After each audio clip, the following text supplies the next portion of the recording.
Hello student, welcome to O2 and digital education. Myself Amit Nagar, science teacher.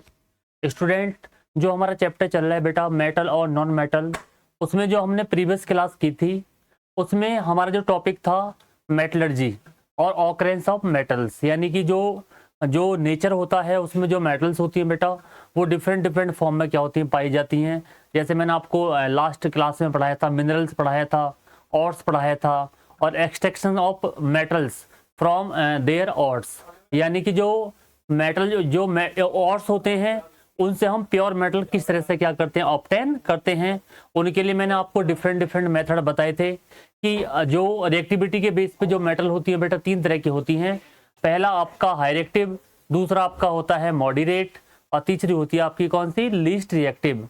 तो तीनों तरह की जो मेटल्स होती हैं उनको उनके ऑर्स से ऑब्टेन करने के लिए हम डिफरेंट डिफरेंट टाइप के मेथड यूज में लाते हैं। ठीक है, आज हमारा टॉपिक होगा नेक्स्ट अब कि किस तरह से हम कॉपर को एक्सट्रैक्ट करते हैं, किस प्रोसेस के द्वारा, आपका इलेक्ट्रोलाइसिस प्रोसेस के द्वारा। स्टार्ट करते हैं।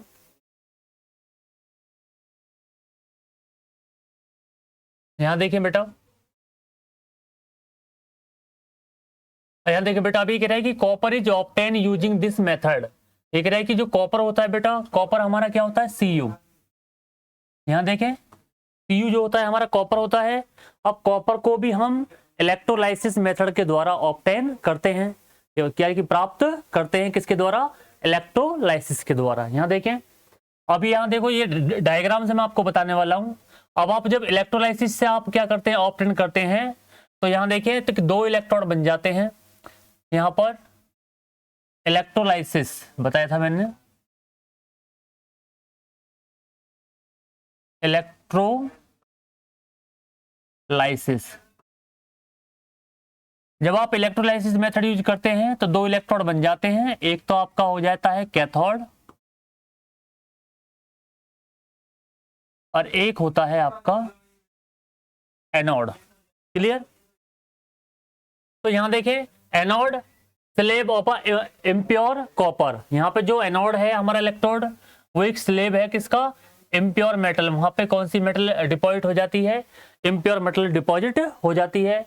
और कैथोड, कैथोड हमारा वो इलेक्ट्रोड है जहां पर slab of a pure copper, जहां पे प्योर कॉपर डिपॉजिट हो जाता है। क्लियर? तो आप जब इलेक्ट्रोलाइसिस कराते हैं, इलेक्ट्रोलाइसिस का मतलब होता है फ्लो ऑफ करंट, यानी कोई सॉल्यूशन है आप उसमें फ्लो ऑफ करंट फ्लो करा रहे हैं और उसके द्वारा आप प्योर मेटल ऑब्टेन कर रहे हैं। तो उसके लिए हमारे बेटा दो इलेक्ट्रोड बनते हैं, एक कैथोड और एक कौन सा होता है आपका एनोड। क्लियर? तो ये बात आपको बिल्कुल समझ में आनी चाहिए। ठीक है, अब यहां देखें, थर्ड पॉइंट ये कह रहा है द सॉल्यूशन, अब aqua solution of copper sulphate with some dilute sulphuric acid. ये कह रहा है कि कॉपर सल्फेट जो सॉल्यूशन है हमारा, कॉपर सल्फेट, अब कॉपर सल्फेट है हमारा CuSO4। एक्वा, एक्वा का मतलब क्या है बेटा, AQ। इसके साथ आप कुछ मिक्स करोगे क्या, डाइल्यूट सल्फ्यूरिक एसिड, यानी कि आप H2SO4, डाइल्यूट H2SO4 आप इसमें सॉल्यूशन में क्या करेंगे, यूज करेंगे। अगर आपने कॉपर सल्फेट से आपको प्योर कॉपर मेटल क्या करनी है, प्राप्त करनी है। क्लियर? आगे देखें, आप करें कि from anode copper ions are release in the solution and equivalent amount of a copper from the solution is deposit at the cathode. ये कह रहा है कि जब ये आयनाइज होगा कॉपर सल्फेट, कॉपर सल्फेट जब आयनाइज होगा तो जो कॉपर आयन क्या होंगे बेटा, रिलीज होंगे, और जब रिलीज होंगे तो वो इकट्ठे हो जाएंगे किसकी तरफ, आपका कैथोड। यानी कि कॉपर आयन से हमें क्या मिलेगा, कॉपर मेटल मिलेगी, और वो कहां पे डिपॉजिट हो जाएगी, कैथोड पे हो जाएगी बेटा। कौन से पर, कैथोड। तो जो इलेक्ट्रोड होते हैं आपका कौन सा, एनोड और कैथोड। जो कैथोड होता है वो नेगेटिव चार्ज वाली प्लेट होती है, और जो आपका एनोड होता है वो पॉजिटिव प्लेट वाली क्या होती है आपकी, प्लेट होती है। तो कैथोड पे जो कैथोड साइड होती है उस पे नेगेटिव चार्ज वाला होता है, चार्ज होता है, और जो एनोड होती है वो कौन सी आपका, पॉजिटिव चार्ज वाली। आगे देखें, impurity containing silver gold get deposit the bottom of a anode as anode mud। एक रहेगी जो impurity है किसकी, कंटेनिंग उसमें silver gold get deposit at the bottom of anode. ये कहाँ पे इकट्ठे हो जाते हैं, एनोड की साइड पर इकट्ठे हो जाते हैं, जिनको हम एनोड मड बोलते हैं। क्या बोलते हैं, एनोड मड, यानी कि जो डस्ट पार्टिकल हैं, आपके सैंड पार्टिकल हैं, तो वो कहाँ पे डिपॉजिट हो जाते हैं, वो डिपॉजिट हो जाते हैं एनोड साइड पर। अब हम डायग्राम से इसे समझने की कोशिश करते हैं, ठीक है, आगे बढ़ते हैं।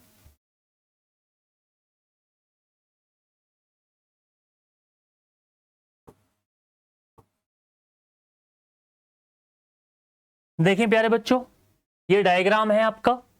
अब ये डायग्राम है, तो यहाँ पे आपने क्या है, प्लेट लगा रखी है, ये पॉजिटिव। अभी लेते हैं यहाँ पर, देखें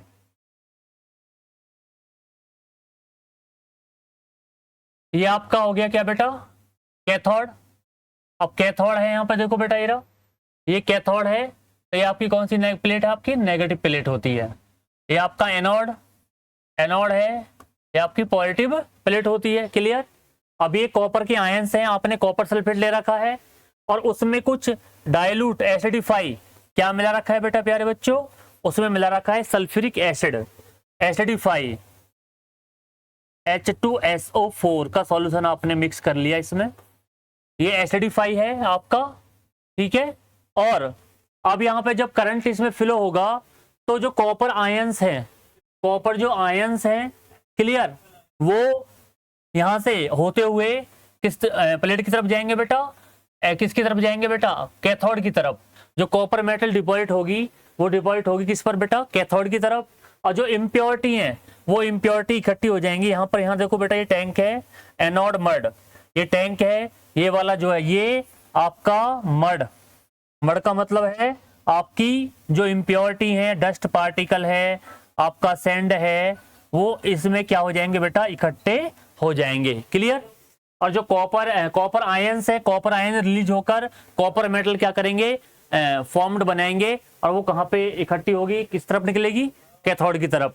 और जो आपके डस्ट पार्टिकल हैं, डस्ट पार्टिकल से जो इम्प्योरिटीज हैं, सैंड पार्टिकल हैं, वो कहाँ पर, जो टैंक है किसकी तरफ, एनोड की तरफ। एनोड की जो तरफ जो टैंक है उसकी बॉटम साइड में क्या हो जाएंगे, डिपॉजिट हो जाएंगे। तो इस तरह से यहाँ पर जब फ्लो ऑफ इलेक्ट्रॉन होता है, फ्लो ऑफ करंट होता है, तो हमें जो कॉपर सल्फेट होता है उससे जब वो आयनाइज होगा, आयनाइज होने के बाद हमें प्योर कॉपर मेटल प्राप्त हो जाती है। क्लियर। ओके, तो ये डायग्राम था, आई होप आपको समझ में आया होगा। ये नेगेटिव प्लेट है, ये कौन सा आपका, पॉजिटिव। तो यहाँ देखिए कैथोड वाला कौन सा नेगेटिव प्लेट होती है, और जो एनोड है वो हमारी होती है कौन सी, पॉजिटिव। क्लियर।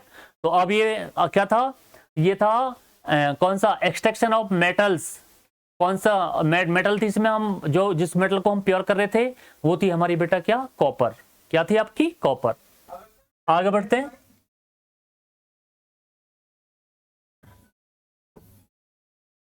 अब एक नया टॉपिक है हमारा, कोरोजन। अब कोरोजन क्या होता है, कोरोजन का मतलब होता है कि जब कोई मेटल्स वगैरह जो होती है बेटा हमारी, जितनी भी मेटल्स अगर आप उनको खुले में रख दें इन्वायरमेंट में, तो वो इन्वायरमेंट की जो इन्वायरमेंट के जो फैक्टर्स हैं उनसे रिएक्ट कर जाती हैं। उनमें आपका एयर हो सकता है, आपका मॉइस्चर हो सकता है, उसमें एसिड सब्सटेंस हो सकते हैं। तो जितनी भी मेटल्स हैं अगर आप उनको खुले में रखेंगे तो वो इन्वायरमेंट जो होता है, इन्वायरमेंट के साथ रिएक्ट कर जाती हैं और इजीली क्या होती हैं, ऑक्सीडाइज हो जाती हैं। और जब ऑक्सीडाइज हो जाती हैं तो उनकी जो चमक है, उनकी जो शाइनिंग है, वो क्या होती है, डिस्ट्रॉयड हो जाती है, और धीरे धीरे जो मेटल्स है वो क्रोड होना स्टार्ट हो जाती है, और मेटल क्या होती है, डिस्ट्रॉयड हो जाती है। क्लियर। और उस प्रोसेस को हम बोलते हैं बेटा कौन सा, कोरोजन। क्या बोलते हैं, कोरोजन।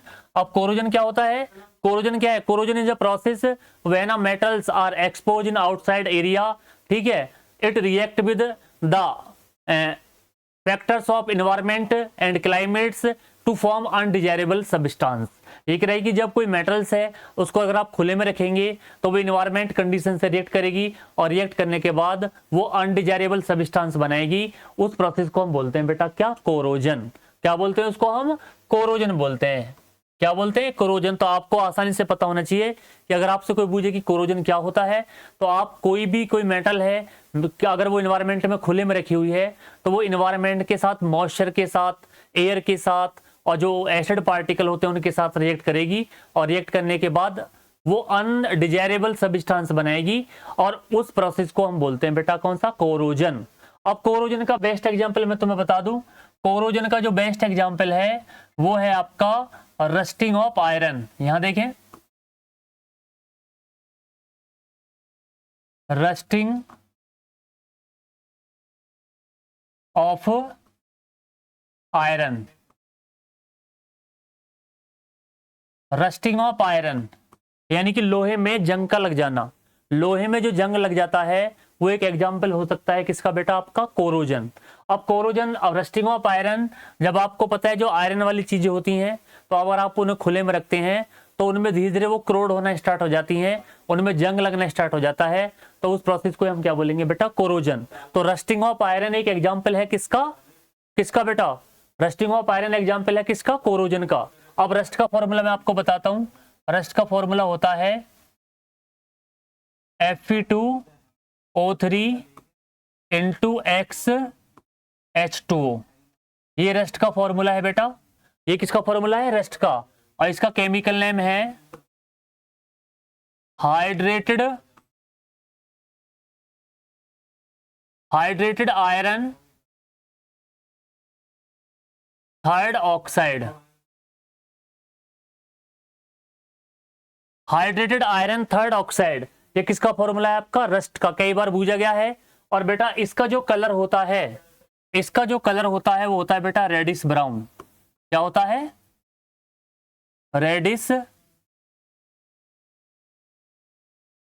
ब्राउन।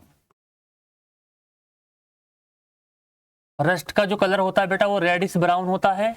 फॉर्मूला हो गया Fe2O3 into XH2O। Chemical name क्या है, hydrated iron third oxide, hydrated iron third oxide. Clear. तो कोई अगर आपसे पूछे कि कोरोजन का एग्जांपल क्या है, तो कोरोजन का एग्जांपल है आपका बेटा रस्टिंग ऑफ आयरन। क्लियर। अब पढ़ लेते हैं इसमें पहला क्या कह रहा है, यहां देखें पहला पॉइंट ये कह रहा है the metals are attack by the substance in the surrounding like moisture and acid. बिल्कुल, ये कह रहा है कि कोरोजन वही प्रोसेस होता है जिसमें कोई मेटल्स है, मेटल जो है, metals are attack by, metal पर किसका अटैक हो जाता है, जो एनवायरमेंट है हमारा, क्लाइमेट है, उसमें जो आपके मॉइस्चर है और जो एसिड प्रेजेंट होते हैं वो मेटल पे क्या करते हैं, अटैक करना स्टार्ट कर देते हैं। और जब मेटल पे अटैक करना स्टार्ट कर देते हैं तो धीरे धीरे जो मेटल्स है वो क्रोड होना स्टार्ट हो जाती है, और जब क्रोड होना स्टार्ट हो जाती है तो वो अनडिजायरेबल सब्सटेंस बनाती है, और उस प्रोसेस को ही कहा जाता है बेटा आपका कोरोजन। क्या बोलते हैं उसको हम, कोरोजन। ओके, दूसरा पॉइंट पढ़ लेते हैं। ये कह रहा है कि silver it react with sulphur in air to form a silver sulphide and articles become black. बिल्कुल आपको पता होना चाहिए जो सिल्वर होती है ना हमारी, अब सिल्वर आपका होता है एजी, एजी होता है। अब ये सल्फर से जब रिएक्ट करता है तो क्या बनाता है, सिल्वर सल्फाइड बनाता है, तो Ag2S, Ag2S बनाता है, इसको हम बोलते हैं सिल्वर सल्फाइड, सिल्वर सल्फाइड।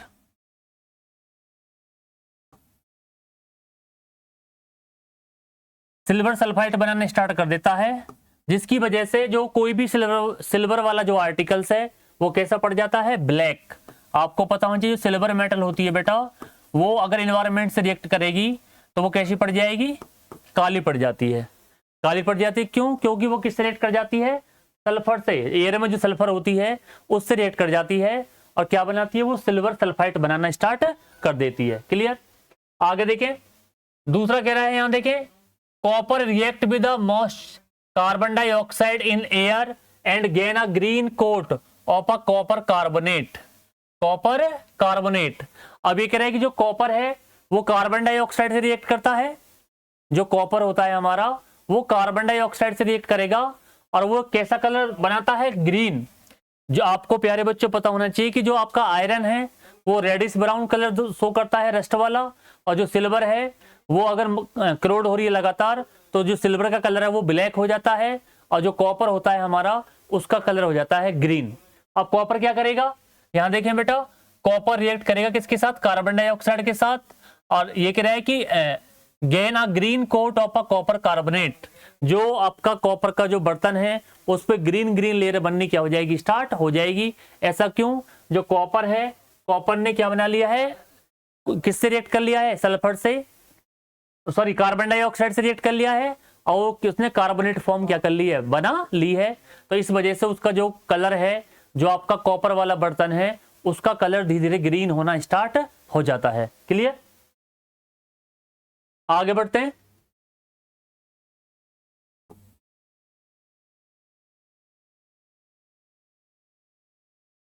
अब है आपका प्रिवेंशन ऑफ कोरोजन। अब ये कह रहा है कि कोरोजन से हम जो मेटल्स होती हैं उनको किस तरह से बचा सकते हैं। जो मेटल्स हैं आपको मालूम है कि पर ईयर जो हमारी जो इंडियन इकोनॉमी है उसको बहुत बड़ा लॉस होता है कि बहुत सारी जो मेटेलिक चीज हैं वो कोरोजन की वजह से डिस्ट्रॉयड हो जाती हैं। तो इससे बचाने के, कोरोजन से मेटल्स को बचाने के लिए हम डिफरेंट डिफरेंट टेक्निक्स यूज करते हैं। क्लियर? तो देखते हैं क्या है पहला आपका। पहला है आपका, यहां देखें बेटा, ये कह रहा है कि rusting of iron is prevent by painting, oiling, greasing, galvanisation. बहुत इंपॉर्टेंट है। गैल्वेनाइजेशन क्या होता है अभी बताता हूं मैं आपको। अब है क्रोमियम प्लेटिंग, ठीक है, एनोडाइजिंग एंड मेकिंग एलॉय।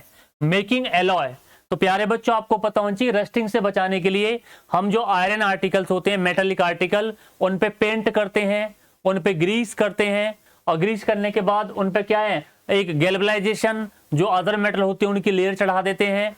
और तीसरा आप क्या करते हैं बेटा, उस पर एलॉय बनाते हैं। क्या बनाते हैं? एलॉय। एलॉय के बारे में मैं बताने वाला हूं आगे, नेक्स्ट पॉइंट एलॉय आएगा। एलॉय क्या होता है बेटा कि एलॉय में हम दो या दो से अधिक मेटल को आपस में मिक्स कर देते हैं और मिक्स कर कर एक स्ट्रॉन्ग क्या बनाते हैं, मेटल बनाते हैं, जिस पर जो एनवायरमेंट होता है, मॉइस्चर होता है, उसका कोई इफेक्ट नहीं पड़ता। ओके, आगे बढ़े। दूसरा पॉइंट जो है एक रहे कि गैल्वेनाइजेशन। अब गैल्वेनाइजेशन क्या होता है? Galvanisation is the process when we apply a layer of a zinc metal on a, ठीक है, आयरन आर्टिकल्स। ये कह रहा है कि गैल्वेनाइजेशन क्या होता है बेटा? गैल्वेनाइजेशन एक प्रोसेस होता है जिसमें हम जो मेटल होती हैं उन पर एक जिंक की लेयर चढ़ाते हैं। जिंक की लेयर चढ़ाते हैं उनको प्रोटेक्ट करने के लिए। किससे? और किससे? आपका कोरोजन, यानी कि उनको कोरोजन से बचाने के लिए किसी भी मेटल पर एक लेयर चढ़ाते हैं। किसकी? जिंक। जिंक हमारा क्या होता है बेटा? Zn। जिंक की लेयर चढ़ाते हैं और उस प्रोसेस को हम बोलते हैं गैल्वेनाइजेशन। क्या बोला जाता है उसको बेटा? गैल्वेनाइजेशन बोला जाता है। ओके, यहां देखें, ये कह रहा है कि गैल्वेनाइजेशन आयरन और steel is coating with a layer of a zinc because zinc is preferably oxidise than iron. ये कह रहा है कि जो जिंक होती है वो आयरन को ऑक्सीडाइज होने से क्या करती है? प्रोटेक्ट करती है, जिससे जो आयरन आर्टिकल्स हैं वो रस्टिंग से क्या होते हैं? बच जाते हैं। क्लियर? आगे बढ़ते हैं।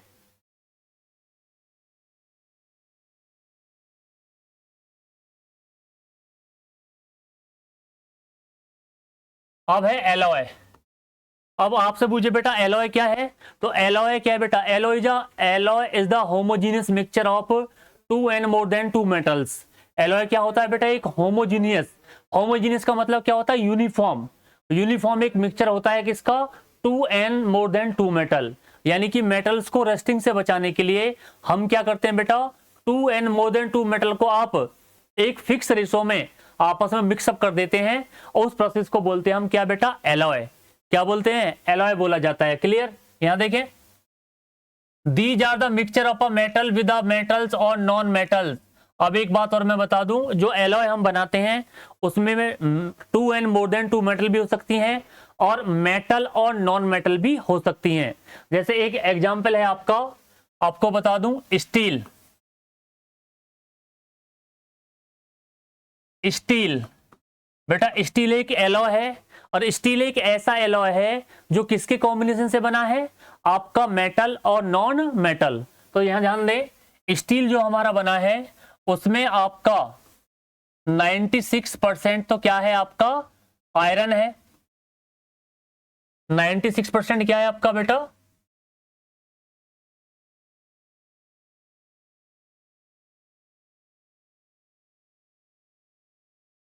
96% आपका आयरन है और 4% आपका कार्बन। तो वो आपको प्यारे बच्चों ये पता होना चाहिए, स्टील एक ऐसा एलॉय है जो किसके कॉम्बिनेशन से मिलके बना है, आपका मेटल और नॉन मेटल।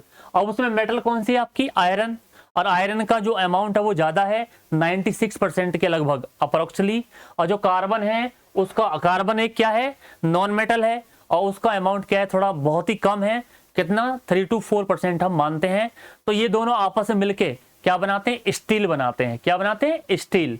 और आपको पता है बेटा, जो स्टील वाली चीजें होती हैं उन पर ना तो किसी मॉइस्चर का इफेक्ट पड़ता है, ना किसी बारिश का इफेक्ट पड़ता है, और और नहीं किसी की, किसका बेटा, जो आपकी बारिश होती है या फिर आपका जो डस्ट पार्टिकल हैं उनका कोई इफेक्ट पड़ता है। क्लियर। तो आपको पता होना चाहिए कि मेटल को हम किससे, मेटल को हम कोरोजन से बचाने के लिए आप एक मिक्स रेशो में 2n मोर देन 2 मेटल और नॉन मेटल को मिक्स कर सकते हैं, और उस प्रोसेस को हम बोलते हैं बेटा एलॉय। अब यहाँ पे कुछ एलॉय आपके लिए दिए गए हैं, मैं बताता हूं। देख रहे हैं कि adding small amount of a carbon make a iron hard to strong. देखो ये बात है, देख रहा है कि आयरन को हार्ड बनाने के लिए उसमें कुछ अमाउंट में हम कार्बन मिला लेते हैं, और उस एलॉय को बोलते हैं हम क्या बेटा, स्टील। ये रहा स्टील, मैंने अभी बताया था, ये रहा बेटा। देख रहे हैं कि stainless steel is obtain by making iron with a निकल and chromium, it is hard and doesn't rust. देख रहे हैं कि जो स्टेनलेस स्टील जो होती है उसमें हम क्या मिलाते हैं, निकल और क्रोमियम मिलाते हैं। स्टेनलेस जो स्टील होती है उसमें तो हम क्या मिलाते हैं, निकल। अब निकल हमारा क्या होता है बेटा, Na निकल होता है, क्रोमियम क्या होता है आपका Cr। ये मिलाते हैं उसको रस्टिंग से बचाने के लिए। तीसरा mercury, mercury is a add to the other metal to make amalgam. एक बात बता दूं प्यारे बच्चों, अमलगम क्या होता है, जो मरकरी के जो एलॉय होते हैं, मरकरी के जो एलॉय होते हैं वो उनको क्या बोला जाता है, अमलगम। जैसे मरकरी आपका सोडियम के साथ रिएक्ट कर लेता है, NaHg भी हो सकता है ये। क्लियर। आपका AgHg भी बना लेता है, Ag और Hg ये एक फिक्स रेशो में बनते हैं दोनों। तो जो मरकरी है वो सोडियम के साथ भी एक मिक्स रेशो में फिक्स हो जाता है, और आपका कौन सा, सिल्वर के साथ भी एक मिक्स रेशो में क्या होता है, फिक्स हो जाता है। तो आपको पहले ये पता होना चाहिए कि जो मरकरी का जो एलॉय होता है ना, मरकरी का जो एलॉय उसको हम बोलते हैं अमलगम। क्या बोलते हैं, अमलगम। द अमलगम क्या है, amalgam is a alloy of a mercury. Mercury का जो एलॉय होता है उसको हम बोलते हैं अमलगम। क्या बोलते हैं बेटा, अमलगम। ओके। तीसरा ब्रास, मोस्ट इंपोर्टेंट है। ब्रास एक एलॉय है जो दो आपका मेटल से मिलके बना है। एक है आपका कॉपर, कॉपर होता है Cu, और एक होता है आपका जिंक, जिंक होता है आपका बेटा Zn। कोई आपसे पूछे कि जो आपका जो ब्रास है वो किसका एलॉय है, किससे मिलके बना है, तो ये बिल्कुल पता होना चाहिए बच्चों, कॉपर और जिंक। ब्रास एक एलॉय है दो मेटल्स का, उसमें एक है आपका कॉपर और एक है आपका जिंक। ओके। ब्रॉन्ज, अब जो ब्रॉन्ज मेटल होता है आपका, ये भी बहुत इंपॉर्टेंट है, पेपर में कई बार पूछ लिया। ब्रॉन्ज भी एक एलॉय है किसका, कॉपर और प्लस टिन, और टिन होता है हमारा बेटा Sn। टिन हमारा क्या होता है, Sn होता है। तो क्लियर आपको पता होना चाहिए कि जो ब्रास एक एलॉय है किसका, कॉपर और जिंक का, और जो ब्रॉन्ज है वो एक एलॉय है किसका बेटा, कॉपर और टिन। टिन हमारा क्या होता है, Sn। ओके, आगे बढ़ते हैं। एक रहे in brass and bronze melting point and electrical connectivity is low then of a pure metal. एक रहे कि जो आपका कौन सा है, ब्रास और ब्रॉन्ज जो मेटल्स होते हैं, एक रहे कि इनका मेल्टिंग पॉइंट और इलेक्ट्रिक कनेक्टिविटी लो हो जाती है कंपेयर देन प्योर मेटल। क्यों, क्योंकि ये दो अधिक मेटल से मिलकर मिक्सअप हुए हैं, तो इनकी क्या है, इनका मेल्टिंग पॉइंट और कौन सा इलेक्ट्रिक कनेक्टिविटी क्या हो जाती है, लो हो जाती है कंपेयर देन जो प्योर मेटल है। अगर मैं आपसे बोलूं कि ब्रास का मेल्टिंग पॉइंट और बॉइलिंग पॉइंट किससे, कॉपर से कम है या ज्यादा है, तो क्या होगा बेटा, कम। और इलेक्ट्रिकल कनेक्टिविटी भी क्या है, ज्यादा या कम है, तो क्या होगा बेटा, कम होगा। क्लियर, आगे बढ़ते हैं। एक और आपका सोल्डर, सोल्डर भी एक एलॉय कहा जाता है। ये एलॉय है आपका लेड और टिन। सोल्डर क्या है, एक एलॉय है, इसमें हम बोलते हैं सोल्डर क्या होता है बेटा आपका, लेड क्या होता है आपका Pb, लेड आपका Pb होता है, और टिन आपका होता है Sn। यहां देखें बेटा, ये कह रहा है कि lead alloy of lead and tin has a low melting point and it is used for welding electrical wire। यहाँ देखिए जो वायर होते हैं, इलेक्ट्रिकल जो वायर होते हैं उनको वेल्ड करने के लिए, उनको वेल्डिंग करने के लिए हम सोल्डर वायर क्या करते हैं, यूज करते हैं। और ये बहुत सॉफ्ट होता है, इसका मेल्टिंग पॉइंट बहुत ही क्या होता है, कम होता है। क्लियर, आगे बढ़ते हैं बेटा।